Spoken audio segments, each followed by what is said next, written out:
So ஆண்மை குறைவு அப்படிங்கிறப்ப இதை எப்படி நம்ம இது சரி பண்ண முடியுமா, சரி பண்ண முடியாதா? யாருக்கு 100% கேரண்டி ரிசல்ட் கொடுக்க முடியும், யாருக்கு 0.1% கூட ரிசல்ட்டே கொடுக்க முடியாது அப்படிங்கிற மாதிரியான உண்மையை நான் சொல்றேன். யாருக்கு குணப்படுத்த முடியாதுங்கிறத ஃபர்ஸ்ட் நான் சொல்லிடுறேன். ஃபர்ஸ்ட் அதிகப்படியான அல்சர் இருக்கிறவங்களுக்கு, கடுமையான நுரையீரல் பிரச்சனை இருக்கவங்களுக்கு, குறிப்பா ஆணுறுப்புல தொற்று இருந்தாலோ அதுல ஏதேனும் இன்ஃபெக்ஷன் இருந்தாலோ இந்த மாதிரியான பிரச்சனைகள் இருந்தது அப்படின்னா அவர்களுக்கு 100% எடுத்த உடனே ஆண்மைக்கான மருந்துகள் சாப்பிட்டாங்கன்னா 1% கூட அவங்களுக்கு வேலை செய்யாது. குறிப்பா இந்த நாள்பட்ட அல்சர் இருக்கிறவங்களுக்கு சாப்பிட்ற சாப்பாடே உடம்புல போய் ஒட்டுறது இல்ல, சாப்பிட்ற மருந்து மட்டும் எப்படி போய் ஒட்டும்? நீங்க எடுத்த உடனே உங்களுக்கு வேணுங்கிற அந்த விஷயத்துக்காக போய் நிக்கிறதுனாலதான் ஏமாறுகிறீர்கள், ஏமாற்றப்படுகிறீர்கள், ஏமாற்றப்பட போகிறீர்கள். நான் நல்லா இருக்கேன், எனக்கு ஒரே ஒரு பிரச்சனை, அந்த டைமிங் மட்டும் கிடைக்கல அப்படிங்கிறவங்களுக்கு கேரண்டி கொடுத்து 100% கேரண்டி கொடுத்து அவங்கள ரெடி பண்ணலாம்.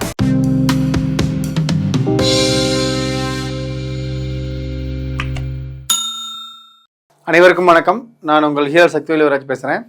இந்த வீடியோ பதிவு எதுக்காகன்னு பார்த்தீங்கன்னா ஆண்மை குறைவு. ஸோ ஆண்மை குறைவு அப்படிங்கிறப்ப இதை எப்படி நம்ம இது சரி பண்ண முடியுமா, சரி பண்ண முடியாதா? யாருக்கு 100% கேரண்டி ரிசல்ட் கொடுக்க முடியும், யாருக்கு 0.1% கூட ரிசல்ட்டே கொடுக்க முடியாது அப்படிங்கிற மாதிரியான உண்மையை நான் சொல்றேன். ஓகேங்களா? இது வரைக்கும் மற்றவங்களாம் எப்படி பேசியிருப்பாங்கன்னு தெரியாது. ஃபர்ஸ்ட் டைம் இது யாருக்கு சரி பண்ண முடியும், யாருக்கு சரி பண்ண முடியாதுங்கிறத உண்மையை நான் சொல்றேன். நீங்க எங்கிட்ட மருத்துவம் எடுக்கிறீங்க எடுக்கல அப்படிங்கிறது 2வது பட்சம். மற்றபடி நீங்க ஃபேக்ட் புரிஞ்சுக்கோங்க, எது சாத்தியம் எது சாத்தியம் இல்லைங்கிறதுக்கான விஷயத்த நீங்க தெளிவா புரிஞ்சுக்கலாம். இந்த வீடியோ பதிவு அதுக்காக தான். ஃபர்ஸ்ட் உங்களுக்கு ஒரு ஆசை வருது, ஒரு தாம்பத்திய உணர்வு வருது அப்படின்னா அது முதல்ல மூளையிலேருந்து சிக்னல் போகணும், கீழே ஆணுறுப்புக்கு கீழே சிக்னல் போகணும். அப்போ அந்த பிரெயின் என்ன நடக்குன்னு பார்த்தீங்கன்னா டோபமைன், செரோட்டோனின் 2 ஹார்மோன் இருக்கும். அது ஹைப்போதாலமஸ் கிளாண்டுக்கு சிக்னல் கொடுக்கும். அதுல இருந்து பார்த்தீங்கன்னா கனடோட்ரோபின் கிளாண்டுக்கு சிக்னல் கொடுக்கும். அதுக்கப்புறம் பார்த்தீங்கன்னா கீழே செக்ஸுவல் ரீப்ரொடக்டிவ் சிஸ்டத்துக்கு பார்த்தீங்கன்னா லூட்டனைசிங் ஹார்மோன், ஃபாலிக்கல் ஸ்டிமுலேசிங் ஹார்மோன், இந்த மாதிரியான ஹார்மோன்ஸுக்கு சிக்னல் கொடுக்கும். ஆண்களுக்கு பார்த்தீங்கன்னா லூட்டனைசிங் ஹார்மோன் தான் வேலை செய்யும். லூட்டனைசிங் ஹார்மோன்ல இருந்து கீழே டெஸ்டோஸ்டெரானுக்கு டெஸ்டிஸ்ல உருவாக்கக்கூடிய டெஸ்டோஸ்டெரானுக்கு சிக்னல் போகும். அங்கிருந்ததுக்கு அப்புறம் தான் ஸ்பெர்ம் இதாகி ஸ்பெர்ம் டெவலப் ஆனதுக்கு அப்புறம் தான் ஆணுறுப்பே பருக்க ஆரம்பிக்கும், அதாவது டெம்பர் ஆக ஆரம்பிக்கும். ஒரு பிரெயின் ஒரு வித்தின் செகண்டுக்குள்ள நான் சொல்ற இந்த ப்ராசஸ் எல்லாமே நடக்கும். வித்தின் செகண்டுக்குள்ள இந்த ப்ராசஸ் நடக்குது அப்படின்னா அப்ப இங்க உடம்போடைய செயல் வேகம் எந்த அளவு இருக்குன்னு பாத்துக்கோங்க. இப்போ உதாரணத்துக்கு இப்போ பிரெயின் பார்த்துட்டோம், கீழே சிக்னல் போயிடுச்சு, ஆணுறுப்பு எழுச்சியாக ஆரம்பிச்சிருச்சு அப்படின்னா இதயம் இருக்கு இல்லையா, இந்த இதயம் என்ன பண்ணும் அப்படின்னு பாத்தீங்க அப்படின்னா அந்த பம்பிங் ஆகுது இல்லையா, பிளட் நல்லா பம்ப் பண்ணி கொடுக்கும், இதயத்தை நல்லா பம்ப் பண்ணி கொடுத்த உடனே இப்போ ஆணுறுப்பு கீழே பருக்க ஆரம்பிக்குது இல்லையா, அதனுடைய சைஸை விரிவடைய ஆரம்பிக்கிறதுக்கு அங்க உள்ள போற ரத்தம் இருக்கு இல்லையா, ரத்தம் உள்ள போனாதான் ஆணுறுப்பு விரிவடைய ஆரம்பிக்கும். அப்போ ரத்தத்தை பம்ப் பண்ணி கொடுக்குற வேலை யாருதுன்னா இதயத்தோட தான். அப்போ நுரையீரலுடைய பங்கு என்ன அப்படின்னா நம்ம காற்று சுவாசிக்கிறோம் இல்லையா, சுவாசிக்கிற காற்றுல கூடிய ஆக்சிஜன் இருக்கு இல்லையா, ஆக்சிஜனை ப்ராப்பரா பிளட்ல கலந்தாதான் இங்க பம்பிங் சரியா இருக்கும். அப்படிங்கிறப்ப இருதயம் சரியா வேலை செஞ்சாதான் இங்க ஆணுறுப்பு பெருத்து நிக்கிறதுக்கு, டெம்பரா ஃபுல் டெம்பரா நிக்கிறதுக்கு. லிவர் என்ன பண்ணும் அப்படின்னு பாத்தீங்கன்னா உங்களுக்கு ஒரு 5 நிமிஷம் 10 நிமிஷத்துக்கு மேல உங்களுக்கு டைமிங் கிடைக்குது, ஒரு 20 நிமிஷம் 25 நிமிஷம் உங்களுக்கு டைமிங் கிடைக்குதுன்னா அப்ப லிவர் பர்ஃபெக்டா சப்போர்ட் பண்ணுதுன்னு அர்த்தம். அடுத்தது கிட்னியோட ஃபங்க்ஷன் என்ன அப்படின்னு பாத்தீங்கன்னா ஆர்கசம். ஆர்கசம் அப்படின்னா உச்சகட்ட இன்பம். இந்த உச்சகட்ட இன்பத்தை கொடுக்கறது பாத்தீங்கன்னா சிறுநீரகம் தான் கொடுக்கும். இப்ப நான் இதெல்லாம் சொல்றேனே, இதெல்லாம் உண்மையா பொய்யா அப்படின்னா brain to sexual reproductive system connectivity, lungs to sexual reproductive system connectivity, இது ஹார்ட்டுக்கு, கிட்னிக்கு, லிவருக்கு, இது எல்லாத்துக்குமே செக்ஸுவல் ரீப்ரொடக்டிவ் சிஸ்டத்தோடைய கனெக்டிவிட்டியை நீங்க கூகுள்ல சர்ச் பண்ணி பார்க்கலாம். நான் சொல்றது உண்மையா பொய்யா அப்படின்னு. ஓகேங்களா? இப்போ நம்ம அடுத்த கட்டத்துக்கு போவோம். சரி, இப்போ யாருக்கு சார் குணப்படுத்த முடியும், யாருக்கு குணப்படுத்த முடியாது? நீங்க விஷயத்த சொல்லிட்டீங்க, இதெல்லாம் இருந்தாதான் வேலை செய்யும் அப்படின்னு. அப்போ ஒரு விஷயம் நல்லா புரிஞ்சுக்கணும், நம்மளுடைய ஆண்மை அப்படிங்கிறது ஒரு தனி பகுதி கிடையாது, அது ஒட்டுமொத்த உறுப்புகளுடைய வெளிப்பாடு தான் இந்த ஆண்மைங்கிற ஒரு விஷயம். சரிங்களா? யாருக்கு குணப்படுத்த முடியாதுங்கிறத ஃபர்ஸ்ட் நான் சொல்லிடுறேன். ஃபர்ஸ்ட் அதிகப்படியான அல்சர் இருக்கிறவங்களுக்கு, கடுமையான நுரையீரல் பிரச்சனை இருக்கிறவங்களுக்கு, இருதயம் பலகீனமா இருக்கிறவங்களுக்கு, அதிகப்படியா சுகர் இருக்கிறவங்களுக்கு. இந்த சுகர் இருக்கிறவங்களுக்கு தனி டாபிக்கே பேசலாம், அவ்வளோ விஷயம் இருக்கு சுகர் பத்தி பேசுறதுக்கு. அடுத்தது பிபி கம்ப்ளைண்ட் இருக்கிறவங்களுக்கு, தைராய்டு கம்ப்ளைண்ட் இருக்கிறவங்களுக்கு, அடுத்தது இடுப்பு வலி மூட்டு வலி இருக்கிறவங்களுக்கு, நாள்பட்ட தோல்வியாதிகள் இருக்கிறவங்களுக்கு, சிறுநீரக சம்பந்தப்பட்ட பிரச்சனைகள் இருக்கிறதுக்கு, சிறுநீரக கல் இருக்கிறவங்களுக்கு, பித்தப்பை கல் இருக்கிறவங்களுக்கு, கல்லீரல் சம்பந்தப்பட்ட நோய்கள் இருக்கிறவங்களுக்கு, அதே மாதிரி விதைப்பையில ஏதேனும் அந்த சின்ன சின்ன கட்டிகளோ, அவங்களுக்கு அங்க ஏதாவது இன்ஃபெக்ஷன்ஸ் இருந்தாலோ, குறிப்பா ஆணுறுப்புல வந்து தொற்று இருந்தாலோ, அதுல ஏதேனும் இன்ஃபெக்ஷன் இருந்தாலோ, இந்த மாதிரியான பிரச்சனைகள் இருந்தது அப்படின்னா அவர்களுக்கு 100% எடுத்த உடனே ஆண்மைக்கான மருந்துகள் சாப்பிட்டாங்கன்னா 1% கூட அவங்களுக்கு வேலை செய்யாது. 1% கூட அவங்களுக்கு வேலை செய்யாது. அப்போ யாருக்கு தான் கேரண்டியா கியூர் ஆகும் அப்படின்னு பாத்தீங்கன்னா, பார்ட்னரோட செக்ஸ் வச்சுக்கிறாங்க அப்படின்னா, ஒரு பெண்ணோட இருக்கிறாங்க அப்படின்னா அவங்களுக்கு ஆணுறுப்பு உள்ள செலுத்த முடியுது. செலுத்தி டைமிங் கிடைக்கல, ஒரு 10 செகண்ட் 20 செகண்ட்லேயே அவங்களுக்கு விந்து வெளியேறுது அப்படின்னா அவங்களுக்கு சரி பண்ணலாம். 100% கேரண்டி, 100% கேரண்டி ரிசல்ட் கொடுத்து சரி பண்ணலாம். ஆனா அவர்களுக்கே வந்து அந்த நான் சொன்ன மாதிரி சுகரு, பிரஷரு இந்த மாதிரி சொன்ன பார்த்தீங்களா, இந்த மாதிரியான தொந்தரவுகள் இருக்கக்கூடாது. அப்படி இருக்கிறவங்களுக்கு எனக்கு எந்த ஹெல்த் பிரச்சனையும் கிடையாது சார், நான் நல்லா இருக்கேன், எனக்கு ஒரே ஒரு பிரச்சனை இந்த டைமிங் மட்டும் கிடைக்கல அப்படிங்கிறவங்களுக்கு கேரண்டி கொடுத்து 100% கேரண்டி கொடுத்து அவங்கள ரெடி பண்ணலாம். ஓகேங்களா?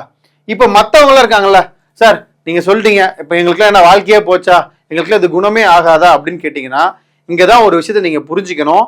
நான் பல தடவை பல விதமா நான் எக்ஸ்பிளைன் பண்றேன், இது யாரும் புரிஞ்சிக்க மாட்டேங்கிறீங்க. அதுல வெறுத்து போய் தான் நான் இந்த வீடியோவே கொடுக்குறேன். ஏன்னா உங்களுக்கு ஒரு நோய் இருக்கு, நாள்பட்ட அல்சர் இருக்கு, நாள்பட்ட சுகர் இருக்கு, நாள்பட்ட பிபி இருக்கு, நாள்பட்ட மற்ற உபாதைகள் இருக்கு அப்படின்னா அதற்கு மருத்துவம் எடுத்து அதை சரி பண்ணாதான் நீங்க இந்த பிரச்சனையிலிருந்து வெளியே வர முடியும். இதுல வந்து நீங்க குணமடைய முடியும், நீங்க எதிர்பார்க்கறத நடக்கும். இதுவே வந்து இதுல நான் சொன்ன பாத்தீங்களா, இப்ப இத்தனை உறுப்புகளும் செயல்பட்டாதான் ஒருத்தருக்கு ஆண்மை சரியா வேலை செய்யுங்கிறப்ப, இதுல எல்லாத்துலயுமே பிரச்சனை இருக்குங்கிறப்ப நம்ம எப்படி அது வந்து அங்க வேலை நடக்கும்? கண்டிப்பா நடக்காது. குறிப்பா இந்த நாள்பட்ட அல்சர் இருக்கிறவங்களுக்கு சாப்பிட்ற சாப்பாடே உடம்புல போய் ஒட்டுறது இல்ல, சாப்பிட்ற மருந்து மட்டும் எப்படி போய் ஒட்டும்? அதே மாதிரி சர்க்கரை பிரச்சனை இருக்கிறவங்களுக்கும் அதே தான், சாப்பிட்ற சாப்பாடே ஒழுங்கா இந்த கணையத்தால் இன்சுலின் கொடுக்க முடியலங்கிறப்ப மருந்து மட்டும் எப்படி இந்த உடம்பு அக்செப்ட் பண்ணிக்கும்? ஸோ அதை நல்லா தெளிவா புரிஞ்சுக்கோங்க. ஸோ நம்மளால எதை பண்ண முடியும்னா, முதல்ல உங்களுக்கு அடிப்படையில் என்ன நோய் இருக்கு அந்த நோயை முதல்ல கண்டறிஞ்சு உங்க பிரச்சனை என்னங்கிறத கண்டறிஞ்சு அதுல வந்து நம்ம வந்து ஒவ்வொன்றா படிப்படியா மாற்றி அதை சரி பண்ணி அதுக்கு அடுத்ததுக்கு அப்புறம் தான் நம்ம ஆண்மைக்கே போக முடியும். குறிப்பா அதிகப்படியான மாஸ்டர்பேட் பண்றாங்க இல்லையா, அதிகமா வந்து டெய்லி வந்து கைப்பழக்கத்தால விந்த இழந்தவங்க முதல்ல அவங்களுக்கு நரம்பு தளர்ச்சி, கை கால் நடுக்கும், சதை சுத்தமா இருக்காது, ரொம்ப வந்து போயிடுவாங்க, எதுவுமே ஞாபகம் இருக்காது. ஸோ அவர்களுக்கெல்லாம் அடிப்படையிலேயே ஒரு குழந்தைக்கு வந்து என்ன கண்டிஷன்ல இருப்பாங்களோ அந்த கண்டிஷன்ல தான் இருப்பாங்க. அவங்கள வந்து பொறுமையா ஒவ்வொன்றா கொடுத்து கொடுத்து கொடுத்து கொடுத்து அவங்கள மெருகேற்றி தான் மேலே கொண்டு வர முடியும். ஸோ அப்படிங்கிறப்ப இங்க வந்து எது வந்து யாருக்கு வந்து சக்சஸ்ஃபுல்லா சித்த மருத்துவம் வந்து இப்போ நான் சொன்ன கான்செப்ட் படி பண்றான் அப்படின்னா, டைம் டிலேக்கு மட்டும் எந்த நோயும் இல்லை, எனக்கு டைமிங் மட்டும் கிடைக்க முடியலங்கிறவங்களுக்கு நம்ம நல்ல மருத்துவம், சரமான மருத்துவத்தை தெளிவாக கொடுக்கலாம். மற்றவர்களுக்கு மற்ற உடற்பாதைகளை சரி பண்ணிட்டு தான் அந்த உபாதைக்குள்ள வர முடியும். அதுதான் வேலை செய்யும்.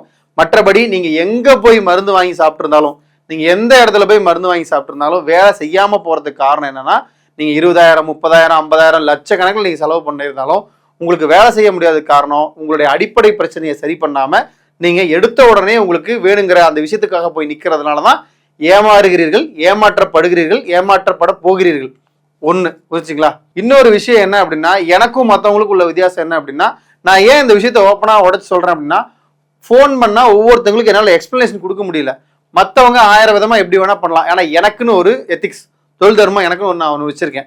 ஸோ இது பண்ணா இது இப்படி பண்ணா கரெக்டா இருக்குங்கிறது தான் என் தாட்டு. ஸோ நான் அந்த வழியில தான் நான் பயணிக்கிறேன். நம்ம ஒரு மருந்து செய்கிறோம் அப்படின்னா அது தரமாக செய்யணும் அப்படின்னா போடுற மூலப்பொருட்கள் சரியானதாகவும் தரமானதாகவும் இருந்தால் மட்டும்தான் நம்மளால சரியான தரமான மருந்துகளை கொடுக்க முடியும். விலை குறைவில் மருந்து கொடுக்கணும்னு நம்ம நினைக்கிறோம் அப்படின்னா தரமான பொருட்களை போட முடியாது. அப்போ நான் கொடுக்குற பொருள் எல்லாமே தரமான பொருளாக கொடுக்கணும்னு தான் நான் விரும்புறதுனால எங்ககிட்ட மெடிசனோட காஸ்ட் எல்லாமே அதிகமாக தான் இருக்கும்.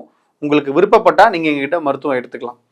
அடுத்தது கொடுக்கக்கூடிய டயட் சார்ட்டை கரெக்டாக ஃபாலோ பண்ணணும். ஏன் அப்படின்னா இன்னைக்கு இருக்கக்கூடிய உணவுகள் கலப்படமானது, அதுதான் நம்ம உடம்பை கெடுக்குது அப்படிங்கிறது எல்லாருக்குமே தெரியும். ஒரு 5 வயசு குழந்தையிலேருந்து எல்லாருக்குமே தெரியும் நம்ம சாப்பிட்ற சாப்பாடு எல்லாமே சரியில்லாததுன்னு. அப்போ அந்த உணவு பழக்கத்தை கடைபிடிச்சிக்கிட்டே நம்ம மருந்து எடுத்து நல்லாகுமான்னா கண்டிப்பாக ஆகாது. அதில் சில ரெஸ்ட்ரிக்ஷன் இருக்குது. குறிப்பாக புளி சேர்த்தக்கூடாது, பிராய்லர் கோழி சாப்பிடக்கூடாது, இந்த மாதிரி சில ரெஸ்ட்ரிக்ஷன்ஸ் இருக்குது. அதெல்லாம் கரெக்டாக ஃபாலோ பண்ணீங்க அப்படின்னா நமக்கு வந்து குறிப்பாக நாங்கள் பருப்பு வகைகள், இந்த இட்லி தோசை எல்லாம் மேக்ஸிமம் எடுக்க வேணாம்னு சொல்லுவோம். ஏன் இதெல்லாம் எடுக்க வேணாம்னு சொல்கிறோம் அப்படின்னா, நீங்கள் செரிமானத்துக்கு அதிகமாக வேலை கொடுக்கக்கூடிய உணவுகளை சாப்பிட்டீங்க அப்படின்னா மருந்து செரிச்சு உள்ள போய் வேலை செய்யறதோடைய அளவு குறையும். அப்படிங்கிறப்ப செரிமானத்துக்கு குறைவான வேலைகள் கொடுக்கும்போது மருந்துகள் நிறைவா வேலை செய்யும், சீக்கிரமா நோயை குணப்படுத்தும். நம்ம நினைச்சதெல்லாம் சாப்பிடணும், நினைச்சதெல்லாம் அப்பப்போ சாப்பிட்றோம் அப்படின்னா அப்ப மருந்தோடைய வீரியத்தை வந்து குறைக்கிறது எது அப்படின்னா நம்மளுடைய தவறான உணவு பழக்க வழக்கங்கள் தான். நிறைய பேர் மருந்து வாங்கி சாப்பிட்றாங்க, நல்ல மருந்து வாங்கி சாப்பிட்றாங்க. ஏன் வேலை செய்யலனா உணவு பழக்கங்கள் ஒரு மிக முக்கியமான காரணம். ஸோ டயட்டும் மஸ்ட்டு, அதே டைம் நல்ல மருந்து எடுக்கிறதும் மஸ்ட்டு. ஓகேங்களா? மேலும் உங்களுக்கு இது மாதிரியான நல்ல தகவல்கள் வேணும் அப்படின்னா நீங்கள் நம்ம சேனலை ஃபாலோ பண்ணுங்க. மேலும் என்கிட்ட பர்சனலாக பேசணும், இல்லை என்கிட்ட கன்சல்டிங் எடுத்துக்கணும், என் கிளினிக்கை விசிட் பண்ணணும் அப்படின்னா என்னோட கிளினிக் வந்து நாமக்கல் மாவட்டம் திருச்செங்கோடு. நல்லா புரிஞ்சுக்கிங்க, நாமக்கல் மாவட்டத்தில் திருச்செங்கோட்டில் தான் என் கிளினிக் இருக்குது. அடுத்து சென்னையில் ஒரு கிளினிக் இருக்குது. ஓகேங்களா? இப்போ இதை வந்து மீட் பண்ணுங்கிறவங்க எனக்கு வாட்ஸ்அப் பண்ணுங்க. கண்டிப்பாக நீங்கள் என்ன மீட் பண்ணணும்னு நினச்சா மீட் பண்ணலாம், இல்லை ஃபோனில் கன்சல்ட் பண்ணாலும் பண்ணலாம். எங்கள் கிளினிக்கில் ஒர்க் பண்ணுற டாக்டர்ஸை கன்சல்ட் பண்ணி உங்களுக்கு வேணுங்கிற ப்ராப்பர் மெடிசன்ஸ் நீங்கள் வாங்கிக்கலாம். நீங்கள் நேரடியாகவோ ஃபோன்லேயும் நீங்கள் கன்சல்ட் பண்ணி நீங்கள் வாங்கிக்கலாம். நீங்கள் தமிழ்நாட்டில், இந்தியாவில், இல்லை வெளிநாடுகளில் நீங்கள் எங்கே இருந்தாலும் சரி, உங்கள் இடத்துக்கே உங்களுக்கு கொரியர் சர்வீஸ் மூலிமா மருந்துகள் உங்கள் கைக்கு கிடைக்கிற மாதிரி நாங்கள் உங்களுக்கு ஹெல்ப் பண்ணுறோம். மேலும் இந்த மாதிரியான யூஸ்ஃபுல் விஷயங்களுக்கு, குணமாக்கக்கூடிய நோய்களை பற்றிய தகவல்களை நீங்கள் தெரிஞ்சுக்கிறதுக்கு யோகம் சேனலை சப்ஸ்கிரைப் பண்ணுங்கள். நன்றி, வணக்கம்.